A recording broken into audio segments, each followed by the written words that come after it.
तो अब हम लोग पढ़ने जा रहे हैं 1813 का चार्टर एक्ट। तो हम लोगों को पढ़ना है जिस एक्ट के बारे में, उस एक्ट का नाम है 1813 का चार्टर एक्ट। बेहद ही महत्वपूर्ण एक्ट है और इस एक्ट में बातें तो चार ही हैं, लेकिन चारों बातें बड़ी महत्वपूर्ण हैं। उसके पीछे की कोई न कोई एक वजह भी है, उस वजह को भी समझने का प्रयास करते हैं। 1813 के चार्टर एक्ट की अगर हम बातों को दोहराएं, बातों को अगर बताया जाए, तो सबसे पहला पॉइंट हमें दिख रहा है, हल्का तो नहीं है। सबसे पहला पॉइंट तो ये है कि 1813 के चार्टर एक्ट के तहत जो ईस्ट इंडिया कंपनी होती थी, इस ईस्ट इंडिया कंपनी भारत में व्यापार करती थी। तो ईस्ट इंडिया कंपनी का भारत में जो व्यापारिक एकाधिकार था, इसका जो व्यापारिक एकाधिकार था, वो व्यापारिक एकाधिकार क्या कर दिया गया था? समाप्त कर दिया गया था। हमने आपको ये भी बताने का प्रयास किया था कल कि आखिर ब्रिटिश हुकूमत के द्वारा ईस्ट इंडिया कंपनी का भारत में व्यापारिक एकाधिकार समाप्त क्यों किया गया, या इसका मतलब क्या हुआ। तो हम लोगों ने पढ़ा कि ये जो ईस्ट इंडिया कंपनी होती थी, जिसे हम लोग ईस्ट इंडिया कंपनी कह रहे हैं, इस ईस्ट इंडिया कंपनी के भारत में दो उद्देश्य थे। इसका जो पहला उद्देश्य था वो था भारत में क्या करना? व्यापार करना। और दूसरा काम था भारत में क्या करना? शासन करना। और दोनों का मुख्य उद्देश्य क्या था? लाभ करना। मतलब भारत में व्यापार करने का अधिकार केवल इस कंपनी के पास था। लेकिन अब इस 1813 के चार्टर एक्ट के तहत ये अधिकार केवल ईस्ट इंडिया कंपनी से समाप्त कर दिया जा रहा है। अब व्यवस्था ये की जा रही है कि इंग्लैंड का कोई अन्य व्यापारी भी, अर्थात कोई ऐसा व्यापारी जिसका संबंध ईस्ट इंडिया कंपनी से नहीं है, वो भी भारत आ सकता है और भारत में व्यापार कर सकता है। तो ये ऐसा क्यों हुआ था? तो इसके पीछे हमने आपको बताया था कि ब्रिटिश हुकूमत ने अगर ये कारनामा किया, तो ये कारनामा किया क्यों था, इसके पीछे की वजह क्या थी। वजह को अगर हम समझें तो कारण ये था कि इंग्लैंड में बड़े स्तर पर हो चुकी थी औद्योगिक क्रांति। इंग्लैंड में बड़े स्तर पर क्या हो चुकी थी? औद्योगिक क्रांति हो चुकी थी। इंग्लैंड में औद्योगिक क्रांति के होने के कारण इंग्लैंड को दो चीजों की बड़ी सख्त जरूरत थी। एक था रॉ मटेरियल, कच्चा माल। एक कच्चा माल हुआ करता था, और जो दूसरा हुआ करता था वो जरूरत थी इन वस्तुओं को बेचने के लिए काहे की? बाजार की। तो अंग्रेजों को कच्चे माल की जरूरत थी और जरूरत काहे की थी? बाजार की जरूरत थी। और ये दोनों क्षेत्र इनको वही मिल सकते थे जो इनका क्या है? उपनिवेश हो। और भारत अंग्रेजों का क्या था? उपनिवेश था। तो लिहाजा अंग्रेजों ने कच्चा माल और बाजार के रूप में देखा किसको? भारत को। ये यहाँ से कच्चा माल ले जाते थे और उसके बाद उनके यहाँ उद्योग लगे ही चुके थे, वहां पे उस कच्चे माल को वस्तुएं बनाते थे और फिर उन वस्तुओं को बेचने के लिए फिर कहाँ आते थे? भारत। परिणाम ये हुआ कि इंग्लैंड देश वस्तुओं से पट गया। इतनी वस्तुएं बन गई कि हर चीज इंग्लैंड में बनने लगी। लेकिन समस्या ये खड़ी हो गई कि इंग्लैंड में उन वस्तुओं को खरीदने वाला कोई नहीं है। तो उनको लगा कि अगर ऐसा ही सिस्टम रहा तो फिर तो डिमांड कम होती जाएगी, सप्लाई बढ़ती चली जाएगी, तो फिर तो मंदी आ जाएगी। तो उनको लगा कि क्यों ना हम इस बाजार के रूप में किसको देख लें? भारत को देख लें। और नियम क्या था कि भारत में व्यापार केवल ईस्ट इंडिया कंपनी कर सकती थी। इसीलिए इस 1813 के चार्टर एक्ट के अंतर्गत ब्रिटिश सरकार के द्वारा फरमान जारी कर दिया गया कि अब ईस्ट इंडिया कंपनी केवल भारत में व्यापार नहीं करेगी, बल्कि इंग्लैंड का कोई भी व्यापारी भारत में जा सकता है और भारत में व्यापार कर सकता है।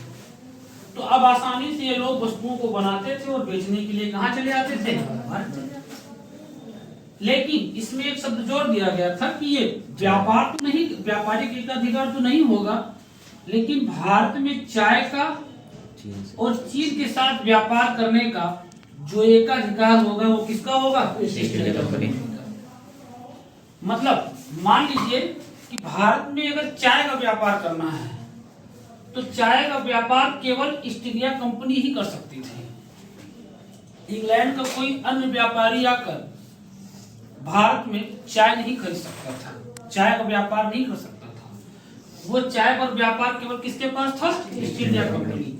और चीन में व्यापार किसके पास था? East India company. इसीलिए पढ़ा जाता है कि 1813 के चार्टर एक्ट के तहत ईस्ट इंडिया कंपनी के व्यापारिक एकाधिकार को समाप्त कर दिया गया, लेकिन इनके चाय और चीन के साथ व्यापारिक एकाधिकार को क्या किया गया? बनाए रखा गया। क्या हम लोग ये लाइन समझ पाए? आगे हम लोग बढ़ते हैं और अगली जो लाइन वो है ये है कि इसी 1813 के चार्टर एक्ट के तहत अंग्रेजों ने भारतीय शिक्षा पर, किस शिक्षा पर? भारतीय शिक्षा पर ब्रिटिश सरकार के द्वारा प्रति वर्ष कितने लाख रुपए? 1 लाख रुपए खर्च करने की बात कही गई। अब अंग्रेजों का ध्यान अचानक शिक्षा पे चला आया और हमने आपको पहले ही बताया कि अंग्रेजों ने भारत में कोई भी काम भारतीयों के हित में सोचकर नहीं किए थे। वो देश में जितने भी काम किए हैं वो अपने हित को सोचकर किए थे, लेकिन इत्तेफाक से वो आगे चलकर भारतीयों के हित में हो जाता है। तो अगला टारगेट है इनका भारतीय शिक्षा। तो शिक्षा अचानक इनके दिमाग में कैसी आ गई? अचानक भारतीयों को पढ़ाने दिखाने के मामले में कैसे आ गए कि भारतीयों को पश्चिमी शिक्षा से अवगत कराया जाए? उसके पीछे की भी एक वजह थी, और वो वजह क्या थी? इंग्लैंड में बन रहे बड़ी मात्रा में वस्तुएं, कपड़े, सूती वस्त्र, उद्योग। तो इंग्लैंड में जो बड़े स्तर पर औद्योगिक क्रांति हुई, उस औद्योगिक क्रांति का प्रभाव था कि अंग्रेजों को भारतीय शिक्षा पर भी पैसे खर्च करने के लिए मजबूर होना पड़ा। भाई सीधी सी बात है, अब अंग्रेज भारतीयों को शिक्षित करने, ऐसा नहीं था कि इससे पहले भारतीय पढ़े लिखे नहीं थे, सब अंगूठा छाप थे। हमारा तो अपना वैदिक काल देखा जाए तो वैदिक काल से हम एकदम प्रशिक्षित शिक्षित लोग हैं। अब अंग्रेज हमको पश्चिमी शिक्षा सिखाने आ रहे हैं, वो हमको अंग्रेजी पढ़ाने के लिए आ रहे हैं। अब उनको क्या पड़ी है हमें अंग्रेजी पढ़ाने की? तो उसके पीछे कारण है, क्योंकि अंग्रेजों को पता है कि जब तक भारतीय पश्चिमी शिक्षा से परिचित नहीं होंगे तब तक ये पश्चिमी पहनावे से भी परिचित नहीं होंगे। भाई आप इसको समझें, जब अध्यापक पढ़ाने के लिए आता है, टीचर पढ़ाने के लिए आता है, तो जो सामने वाला बंदा होता है, जो बच्चे होते हैं पढ़ने वाले, वो टीचर का ज्ञान बाद में चेक करते हैं। पहले टीचर की सूरत देखते हैं कि देखिए सूरत ये हिसाब से तो नहीं बनना है कि अगर कुछ देर बाद व्याख्या कर इनका तो हम डरा जब। अर्थात सूरत और सीरत दो चीजें होती हैं। तो आदमी सूरत को प्राथमिकता पहले दे देता है। पता चला कि कोई टीचर आया, उस हिसाब से वो रूप रंग से सही नहीं है, तो देखते ये क्या पढ़ेंगे, हमका लागत देखो इनका देख के हम डेराइन रहे ना, मुझे पढ़ने न को लागत है। लेकिन जब उसने बोलना स्टार्ट किया, पढ़ाना स्टार्ट किया, तो लगा अरे बाप रे बाप, गजब का ज्ञान भाई, पढ़ने में मजा आ रही है। तो सूरत और सीरत का बड़ा रोल होता है। प्रभावित हम लोग पहले सूरत से ही होते हैं, क्योंकि इमेज उसी हिसाब से हम बना लेते हैं। जैसे आप इसको इस चीज को समझें कि इसका असर कितना ज्यादा पड़ता है, क्योंकि फिर हम लोग इस टॉपिक की तरफ आते हैं। मान लो आपको पेपर देने जाना है, लखनऊ पेपर देने जाना है और बस की यात्रा करनी है, और जैसे ही आप बस में एंट्री मारे तो आपको 2 सीटें खाली दिखी। एक सीट पे एक लड़की बैठी हुई है, उसके बगल की सीट खाली है, और एक सीट पे एक लड़का बैठा हुआ है, उसके बगल की सीट खाली है। जिस उम्र में हैं आप, 21 से 25 27 साल की उम्र में जो हैं आप, स्वाभाविक सी बात है आप लड़की की बगल वाली सीट पर बैठने की आपकी प्राथमिकता होगी। तो फिर आप अंदर से कहेंगे यस, आज यात्रा करने में मजा आएगी, एकदम बगल में बैठ गए आप। अब लड़की बगल में, उसका ईयरफोन सब लगा हुआ है, अपना गाना वाना सुन रही है, पेपर देने आप भी जा रहे हैं, आपके भी दिमाग में चल रहा है कि पेपर अच्छा होगा कि नहीं होगा, ये तो भगवान राम जाने। यात्रा बड़ी जबरदस्त होने वाली है, क्योंकि जो लड़की है बेहद खूबसूरत है। तो आपको भी लगता है कि भाई साहब ऐसी लड़की से फ्रेंडशिप अगर हो जाए, ये वाला जो हमने जन्म लिया है एकदम धन्य हो जाएगा हमारा जन्म। एकदम पूरी एकदम मनोबल बना हुआ है और अंदर से इच्छा है उससे बात करने की। तो बस जैसे चल देते तो आप तुरंत नहीं बात करना शुरू हो जाते हैं। कुछ देर जब आप निकल गए, गंगागंज क्रॉस कर गए, तो आपके दिमाग में आए कि बातचीत कुछ शुरू किया जाए। अंदर से पहले थोड़ा मोटिवेट होते हैं, कैसे आवाज कैसी निकाली जाए, उसी हिसाब से बातचीत भी करनी है।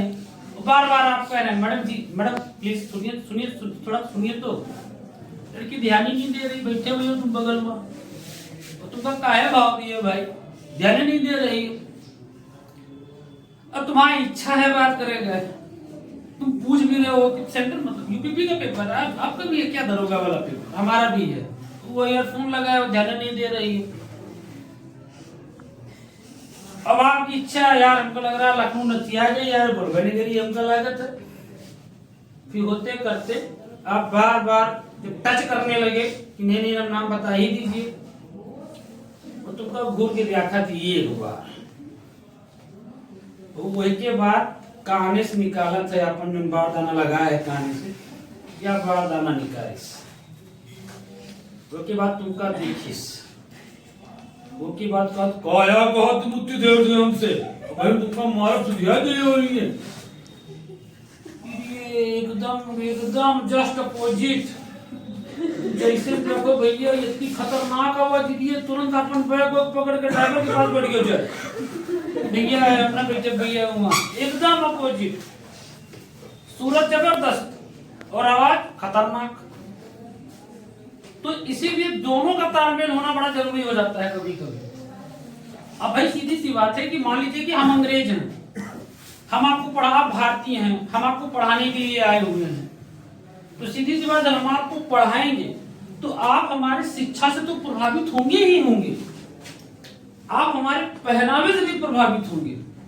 मान लो हम लगा चले हम गोल वाले टोपी एकदम बढ़िया, जूता पहन लेना जूने में सही निशान बना रहा था, बढ़िया जैकेट पहन लेना जूने में घोड़ा बना रहा था, जीन्स पहन लेना जूने 5-6 जगह फाड़ रहा था। तो आप हमारे पहनावे को देखने के बाद आपके दिमाग की गोलकाई टोपी हम हो लिया हुआ है, गोलकाई टोपी हमने बढ़िया आपका लाया, हम हो लिया भीतर ये वाली जैकेट, ये वाले जूता सही वाले हम हो लिया ना, एडिडास सही, एडिडास है सही, यार जरूर चाहे प्लान बनाते हैं ना। ठीक वैसे ही जब अंग्रेज हमको इस शिक्षा से परिचित कराने आएंगे तो पढ़ाएंगे तो हमको अंग्रेज है ना, और हम लोग पढ़ेंगे तो अंग्रेज का पहनावा भारतीय पहनावे से क्या रहेगा, अलग रहेगा। भाई वो पश्चिमी कल्चर से आ रहे हैं तो वो जीन्स टी शर्ट पहनकर आएंगे, कोट पैंट पहनकर आएंगे, और जब हम लोग उनकी वेशभूषा को देखेंगे तो शिक्षा के साथ साथ उनके ऐसे ही कपड़े लेने के लिए हम कहां चले जाएंगे, बाजार। और बाजार में कपड़े बना कौन रहा है, इंग्लैंड। और होगा क्या कि धीरे धीरे ब्रिटिश के द्वारा बनाए गए इन कपड़ों की मांग भारत में क्या हो जाएगी, बढ़ने लगेगी। और जो भारतीय जो उद्योग हैं, जो हस्तशिल्प उद्योग हैं, उनके द्वारा बनाए गए कपड़ों की डिमांड क्या होने लगेगी, घटने लगेगी। अच्छा, वो जो हस्तशिल्प उद्योग है क्योंकि हाथ से बनाए गए हैं, कढ़ाई हाथ से है तो महंगे होंगे, ये मशीन से बनाए गए हैं लागत इसमें कम है तो ये क्या होंगे, सस्ते होंगे। तो इसका परिणाम क्या होगा, इससे भारतीय हस्तशिल्प उद्योगों का क्या हो जाएगा, पता मिल जाएगा। और बढ़ावा किसको मिलेगा, इंग्लैंड के व्यापार को मिलेगा। पता चला कि इंग्लैंड के व्यापारियों को और फायदा होने लगा। तो भारतीय शिक्षा शुरू करने के पीछे अंग्रेजों की जो मंशा थी, वो मंशा कहीं न कहीं ब्रिटिश उद्योगों को और बढ़ावा देने की थी, पश्चिमी कल्चर को और अपनाने की थी। तो साथ ही भारतीय शिक्षा भारतीयों को शिक्षित करने का एक रीजन और ये भी था कि इसी एक्ट में कहा गया कि अंग्रेजों ने ईसाई मिशनरियों को भारत में धर्म प्रचार की अनुमति के लिए भेजा। पहली बार ऐसा हो रहा है। अब सीधी सी बात है, अंग्रेज भारत में व्यापार कर रहे हैं, अंग्रेज भारत में शासन कर रहे हैं, तो अब अंग्रेजों के दिमाग में ये भी है कि आज भारत पूरा हमारी मुट्ठी में है, तो क्यों ना हम भारत में अपने धर्म का भी क्या करें, प्रचार करें। अंग्रेजों का धर्म क्या था, ईसाई। तो उनको लगता था कि हम पूरे भारत को ईसाई मय बना देंगे, हम भारतीयों को ईसाई धर्म क्या करेंगे, ग्रहण करा देंगे। इससे दुनिया में ईसाइयों को अपनाने वाले लोगों की संख्या क्या हो जाएगी, बढ़ जाएगी। उनकी सोची समझी रणनीति थी।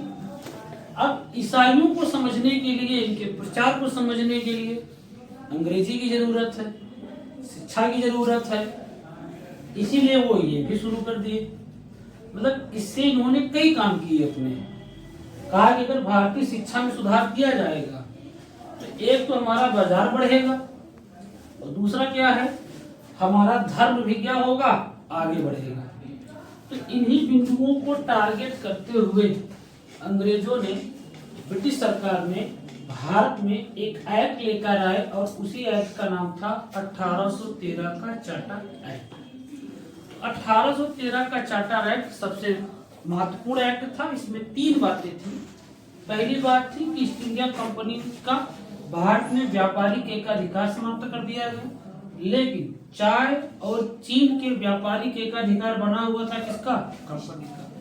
दूसरा, भारतीय शिक्षा पर प्रतिवर्ष 1 लाख रुपए खर्च करने की बात कही गई।